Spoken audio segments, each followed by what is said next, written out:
Hello, isang magandang araw. Tara samahan niyo naman ako magluto ng simpleng ulam for today's video. Panay-panay na naman nga mga kakusinang ulan dito sa amin kasi naman ay may bagyo na naman nga daw. Kaya naman ay nagpunta muna ako dito saglit sa Mercury para bumili ng mga kailangan ni Liam kasi naubusan na siya. Wala ng gatas, wala na rin vitamins. Bumili na rin ako dito mga kusina ng diaper niya na 3XL. Medyo matagal na rin naman niya itong gamit kasi naman ay gabi na lang siya gumagamit ng diaper. Bumili na rin ako dito ng pulbo at kumuha na rin ako dito ng aking sabon. Ito lang naman yung mga sinadya ko dito mga kusina at matapos ko nga kunin yung mga kakailanganin ko dito ay dito naman ako sa cashier para magbayad.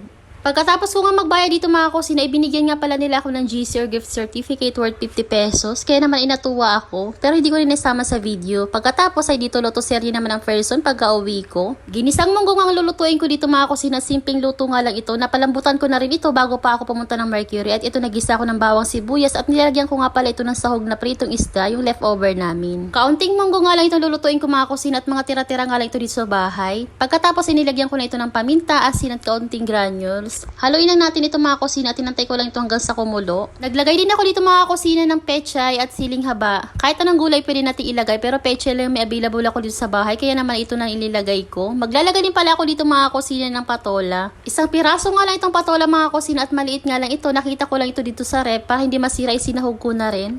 Nag-add pa nga ako ng paminta mga kusina kasi naman inakulangan ako. Mga ilang minuto na lang ito ay luto na ito at ready to serve na itong ating simpleng luto lang sa ginisang munggo. Pagkaluto ko nga ng munggo mga kusina, ito naman magsasangag naman ako ng kaning lamig. Sayang naman kasi ito at nakita ko ito dito sa rep. Marami pala kaming bahaw kaya naman sabi ko kako sa asawa ko isasangagin ko ito.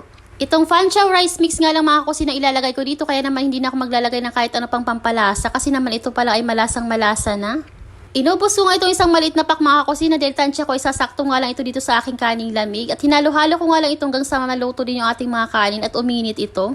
At pagka na-mix na natin ito ng mabuti mga kusina ay ready to serve na rin itong ating sinangag. Sunod ko namang lulutuin mga kusina itong daing. 3 araw na nga sa ref itong daing mga kusina mula nang ginawa ko ito kaya naman ito yung uulamin namin. Gumawa lang talaga ako ng ginisang munggo para may sabaw kami para kay Liam. Perfect nga rin itong daing na bangus mga kusina pagka may sinangag tayo. Almusal man yan o tanghalian ay perfect talaga para sa akin i-partner itong daing pagka may sinangag.